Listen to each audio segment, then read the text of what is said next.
Mesdames et messieurs, chers invités, la zone du projet couvre les départements de Tillabéri, Kolo et la communauté urbaine de Niamey. Elle couvre 40 villages et hameaux de 8 communes sur une longueur de 188 km. Après sa construction, le poste de départ doit permettre l'évacuation de toute la puissance produite par la centrale hydroélectrique Kandaji, soit 130 MW, acheminée par la ligne double terre de 132 kV jusqu'à Niamey. La zone de Kandaji ainsi que toute la région de Tillabéri sera alimentée par la ligne. Excellence, Monsieur le Président, pour faire face à la demande d'électricité, le programme de la Renaissance Acte 3 a prévu la mise en œuvre d'un plan ambitieux qui a identifié plusieurs projets essentiels dans le secteur de l'énergie au Niger.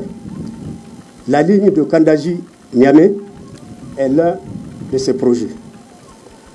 Le lancement des travaux de cette ligne ouvre donc une nouvelle ère pour la filière énergie du Niger.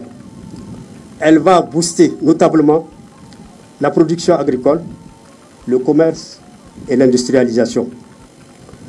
Je suis particulièrement heureux d'être témoin du lancement de ce projet qui, j'en suis persuadé, aidera le Niger à migrer vers un développement économique et social profitable à toute sa population.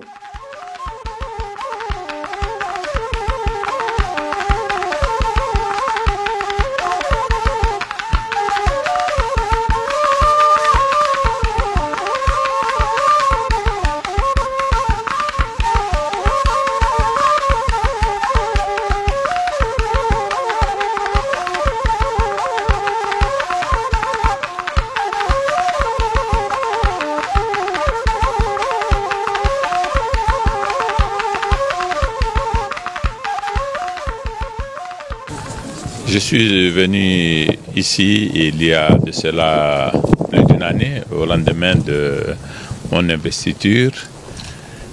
Et je reviens aujourd'hui pour poser la première pierre de la construction de la ligne électrique qui va transporter le courant qui va être produit ici et sur ce barrage jusqu'à la ville de Niamey.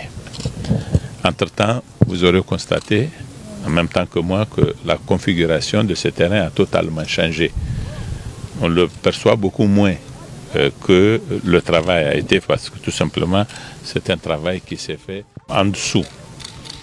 C'est un travail qui a avancé de façon remarquable parce que, en effet, nous avons exigé des autorités chinoises que la société qui fait ce barrage, qui est la plus compétente au monde, certainement, mette toute la volonté, toute l'énergie nécessaire à cet effet. Et nous avons eu une réponse positive aussitôt. Et depuis lors, vraiment, la cadence du travail a changé.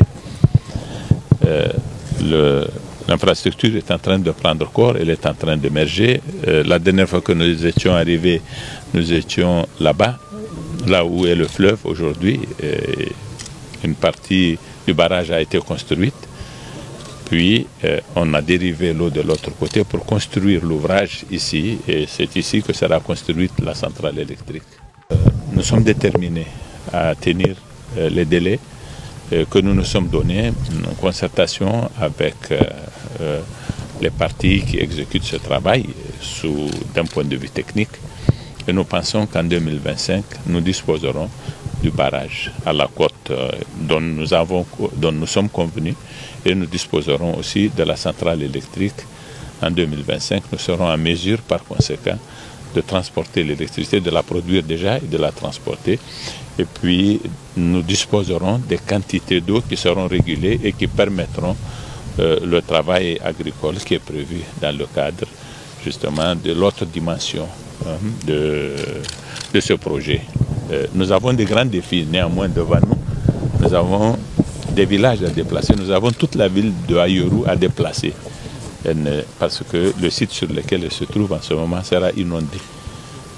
Ça aussi, c'est une dimension du projet que nous comptons prendre en charge avec la même volonté, en rapport avec nos partenaires qui sont engagés.